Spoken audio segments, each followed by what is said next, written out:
अस्सलाम वालेकुम viewers, welcome to my YouTube channel.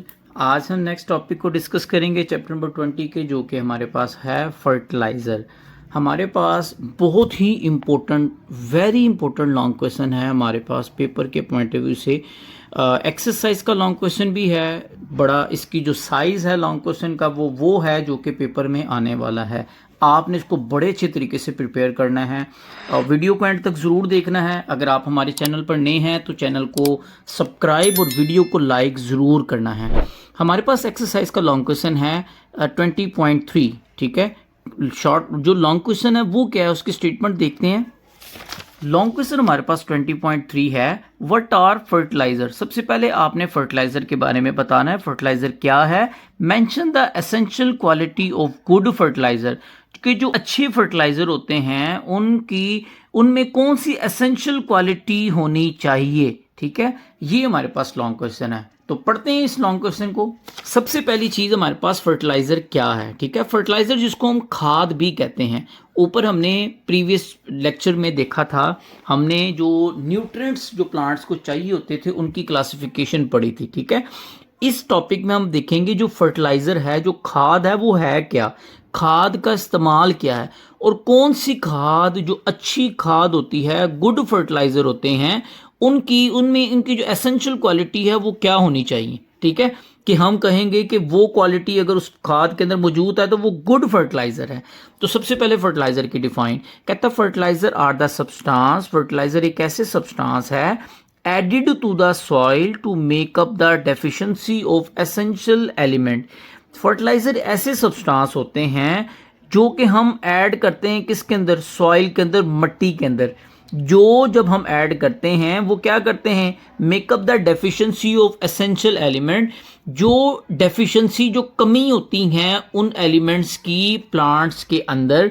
जैसे कौन कौन से एलिमेंट्स होंगे, nitrogen, phosphorus, potassium, required for proper growth of plant. इस डिफाइन का क्या हुआ कि फर्टिलाइजर ऐसे सब्सटेंस हैं जो हम ऐड करते हैं मिट्टी के अंदर, कि जो एसेंशियल एलिमेंट हैं जैसे नाइट्रोजन, फास्फोरस, पोटाशियम, इनकी डेफिशिएंसी को दूर करने के लिए हम फर्टिलाइजर को मिट्टी के अंदर ऐड करते हैं, डालते हैं खादों को। अब ये वाले जो हमारे पास न्यूट्रिएंट्स हैं, ये वाले जो मिनरल्स हैं, एलिमेंट्स हैं, ये रिक्वायर्ड होते हैं प्लांट्स को प्रॉपर ग्रोथ के लिए। इन एलिमेंट्स की डेफिशिएंसी से जो प्लांट्स है उसकी ग्रोथ के ऊपर इफेक्ट पड़ेगा। तो इसका मतलब है कि हम फर्टिलाइज़र उसको, जो हम इन एलिमेंट्स को पूरा करने के लिए हम ऐसे कंपाउंड बनाएंगे जिनके अंदर ये एलिमेंट्स मौजूद होंगे और उनको क्या देंगे, ज़मीन, सॉइल के अंदर डाल देंगे और ये एलिमेंट्स उनसे वो प्लांट अब्जॉर्ब करेगा अपनी ग्रोथ के लिए। कहता है फर्टिलाइज़र इन्हांस, फर्टिलाइज़र बढ़ाता है नेचुरल फर्टिलिटी ऑफ सॉइल, जो सॉइल की फर्टिलिटी होती है, उसका जरखेज़पन होता है, उसको बढ़ाता है, ठीक है। जब सॉइल की फर्टिलिटी बढ़ेगी तो वहाँ पर जो उस मिट्टी के अंदर जो फसल लगेगी वो भी क्या होगी, वो भी अच्छी फसल जो सी है वो ग्रो करेगी। And provide chemical element taken up from soil by the previous crop. अब जब हम फर्टिलाइजर का इस्तेमाल क्यों करते हैं, क्या कह रहा है, कहता है फर्टिलाइजर जो इन्हांस करता है कि जो असल नेचुरल फर्टिलिटी है सॉइल की, सॉइल के अंदर जो जो एलिमेंट्स मौजूद होने चाहिए उसको इन्हांस करता है, ठीक है। अगर वो एलिमेंट्स जैसे ऊपर पड़े ना, ये मौजूद होंगे तो प्रॉपर ग्रोथ उसकी होगी। इसी के साथ अब एक फसल है, हम एक जगह पर एक पहले फसल लगी, 6 माह जो सी है, 6 मंथ एक फसल लगी है, एक फसल के बाद 6 मंथ बाद वहाँ जो सी है वो दूसरी फसल ने लगना है। तो जो पहली फसल लगी है, डेफिनेटली बात है उसने जो उस मिट्टी के अंदर जितने भी मिनरल्स मौजूद हैं उन मिनरल्स को अब्जॉर्ब करके ही वो जो सी है वो फसल लगी है ना पूरी, और वो ग्रो की है। हमने उस फसल की उसको कटाई की, अब हम यहाँ पर नई फसल लगाएंगे। जब नई फसल लगाएंगे तो डेफिनेटली बात है कि मिट्टी की फर्टिलिटी तो हमने बढ़ानी है ना, तो उसके लिए हम किसका इस्तेमाल करेंगे, फर्टिलाइजर का इस्तेमाल करेंगे, ठीक है। तो यही चीज़ यहाँ पर बयान हुई हुई है। अब हमारे पास एक तो ये था फर्टिलाइजर की डिफाइन पूछे आपने, ये पूरा लॉन्ग क्वेश्चन यहाँ से लेकर यहाँ तक ये डिफाइन ही इसकी लिखनी है। अब इसके बाद सेकंड जो लॉन्ग क्वेश्चन का पार्ट था कि जो गुड फर्टिलाइजर की एसेंशियल क्वालिटीज़ कौन सी होती है, ये इसकी क्वालिटीज सारी लिखी हुई है। सबसे पहली चीज़ कहता है every compound of desire element can not be fertiliser. हर कंपाउंड, जैसे हमारे पास कोई एक कंपाउंड ए है तो उसके अंदर अगर नाइट्रोजन मौजूद है, तो एक प्लांट्स को अगर नाइट्रोजन की कमी है तो हम ये नहीं कर सकते कि एक जो कंपाउंड ए है जिसके अंदर नाइट्रोजन मौजूद है उसको एज अ फर्टिलाइजर के तौर पे मिट्टी में डाल देंगे ताकि वो नाइट्रोजन प्लांट्स ले लें। ऐसे नहीं होता। यही बात ये लिखी हुई है कि every compound of desire element can not be fertiliser. हर एलिमेंट का जो कंपाउंड है वो क्या है, वो फर्टिलाइजर नहीं होता। The desire element should be present in a compound in water soluble form readily available to the plant. जो हमारे पास एक डिजायर कंपाउंड ए है, यानी कि हमने एक कंपाउंड बनाया जैसे यूरिया है, ठीक है, हमारे पास यूरिया है। यूरिया का फॉर्मूला क्या है, NH2C double bond O bond NH2। ये हमारे पास क्या है, ये हमारे पास यूरिया का फॉर्मूला है। अब इस यूरिया के अंदर नाइट्रोजन है। अब ये वाली जो नाइट्रोजन है ना, ये कंपाउंड सबसे पहले अगर इसको हम एज अ नाइट्रोजनस फर्टिलाइजर के तौर पे यूरिया को इस्तेमाल कर रहे हैं ना, तो इस कंपाउंड को क्या होना चाहिए, इसको वाटर सोल्यूबल होना चाहिए, पानी में ये इजीली सोल्यूबल हो जाए। क्योंकि अगर ये पानी में सोल्यूबल होगा तब ही जो प्लांट है ना, वो प्लांट्स की जड़ें उस कंपाउंड को, उस नाइट्रोजन को इस्तेमाल करेगी और वो जो सी है वो ऊपर वाले पार्ट में लेकर उस नाइट्रोजन को जाएगी। अगर ये यूरिया पानी में हल नहीं होगा तो डेफिनेटली बात है कि ये प्लांट्स पानी के ज़रिए इसमें से ये नाइट्रोजन को ऑब्जॉर्ब कर ही नहीं सकता। तो यही चीज़ यहाँ पर लिखी हुई है। कहता है द कंपाउंड इम्प्लॉयड यानी कि use as a fertiliser should be stable in soil as well as in storage. जो कंपाउंड हम एज अ फर्टिलाइजर के तौर पर इस्तेमाल कर रहे हैं उसे क्या होना चाहिए, उसे स्टेबल होना चाहिए, सॉइल मट्टी के अंदर उसे कायम रहना चाहिए। ऐसे नहीं है कि वो हमने यूरिया को पानी मट्टी के अंदर डाला और यूरिया जो सा है वो कुछ देर बाद ही चेंज हो गया, कोई दूसरा कंपाउंड बन गया। ऐसे नहीं, उसको मट्टी के अंदर जो सा है वो स्टेबल होना चाहिए जो फर्टिलाइजर हम इस्तेमाल कर रहे हैं।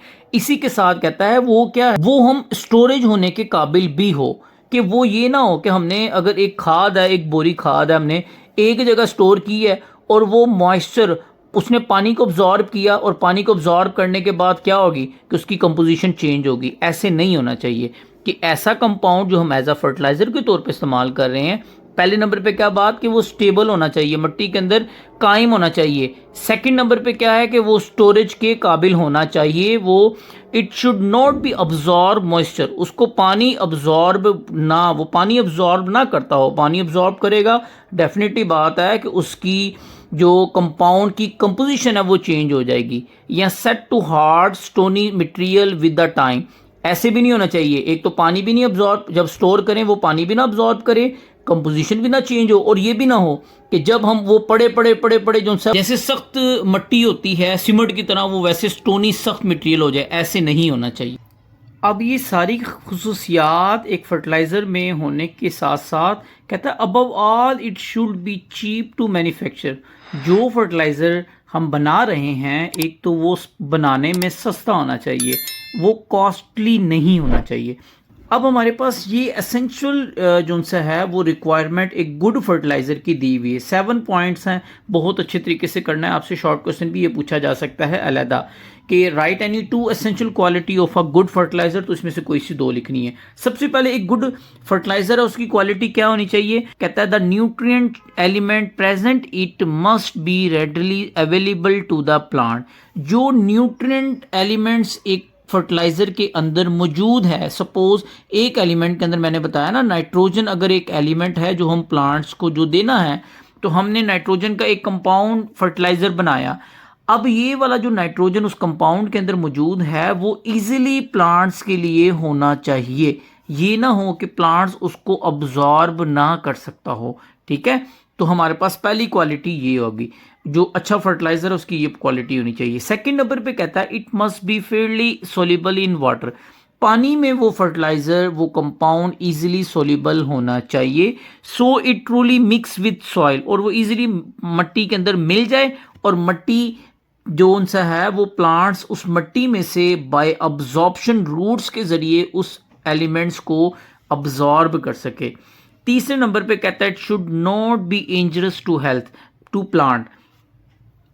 तीसरा क्या है, कहता है it should not be injurious to plant, ये प्लांट्स के लिए नुकसानदेह नहीं होना चाहिए वो फर्टिलाइजर जो आप बना रहे हैं, जिसके अंदर रिक्वायर्ड एलिमेंट आप उसके अंदर ऐड कर रहे हो जो प्लांट्स ने अब्जॉर्ब करना है। फोर्थ गुड क्वालिटी एक फर्टिलाइजर की कौन सी हो सकती है, वो ये है कि इट शुड बी इनएक्सपेंसिव, वो सस्ता होना चाहिए, वो महंगा नहीं होना चाहिए। क्योंकि अगर एक फर्टिलाइजर कॉस्टली होगा तो डेफिनेटली बात है उस प्लांट्स को उगाने में, उसको ग्रो कराने में कॉस्ट बढ़ेगी। एज अ रिजल्ट जो हमारे पास फसलें जो पैदावार होगी वो भी फिर महंगी पड़ेगी। तो ये भी एक एसेंशियल क्वालिटी है गुड फर्टिलाइजर की। पांचवी गुड क्वालिटीज कौन सी होनी चाहिए एक फर्टिलाइजर की, इट मस्ट बी स्टेबल, जो फर्टिलाइजर हम इस्तेमाल कर रहे हैं वो स्टेबल होना चाहिए और वो अवेलेबल होना चाहिए प्लांट्स के लिए एक लंबे अरसे तक। एक प्लांट्स जो ग्रो कर रहा है तो जो फर्टिलाइजर हम इस्तेमाल कर रहे हैं वो उसके अंदर जो वो मट्टी के अंदर देर तक जो है वो मौजूद रहना चाहिए, ताकि प्लांट्स को जितनी क्वांटिटी में वो रिक्वायर्ड है वो लेता रहे। अगर वो कुछ अरसे तक रहेगा और उसके बाद वो मतलब चेंज हो जाएगा तो वो भी एक अच्छा फर्टिलाइजर नहीं हो सकता। छठी हमारे पास जो क्वालिटी है वो कहता है it should not alter the pH of soil, बड़ी इंपॉर्टेंट कि जो फर्टिलाइजर हम इस्तेमाल कर रहे हैं वो ऐसा ना हो जो कि मट्टी की जो पीएच है, एसिडिटी है, उसको चेंज कर दे। एक फसल है अगर वो ग्रो करती है 6.5 से 7.5 पीएच के दरमियान, ठीक है, हमने फर्टिलाइजर डाला, उस फर्टिलाइजर ने इस सॉइल की जो मट्टी की जो पीएच है उसको कम कर दिया, 5.5 कर दिया। अब वो जो प्लांट है वो 5.5 पर ग्रो नहीं करेगा। तो ऐसा फर्टिलाइजर भी नहीं होना चाहिए कि जो सॉइल है उसकी पीएच को ही क्या कर दे, चेंज कर दे, उसको पीएच को बढ़ा दे या पीएच को कम कर दें, ऐसा नहीं होना चाहिए। और लास्ट हमारे पास एसेंशियल क्वालिटी होनी चाहिए गुड फर्टिलाइजर की, वो ये है बाय रेन और water it should be converted into a form which the plant can be absorb easily. जब बारिश हो या पानी जब दिया जाए फसलों को तो वो जो फर्टिलाइजर हम इस्तेमाल कर रहे हैं वो कन्वर्ट हो जाए ऐसी फॉर्म में जिस फॉर्म में वो प्लांट्स उस एलिमेंट्स को, उस फर्टिलाइजर को अब्जॉर्ब करने के काबिल हो। तो ये हमारे पास एक अच्छी क्वालिटीज का फर्टिलाइजर अगर होना है तो उसके अंदर ये एसेंशियल क्वालिटीज होनी चाहिए। ये हमारे पास लॉन्ग क्वेश्चन था। तो मिलते हैं इंशाल्लाह नेक्स्ट वीडियो में अगले टॉपिक के साथ। तब तक अपना ख्याल रखिएगा। अल्लाह हाफिज़।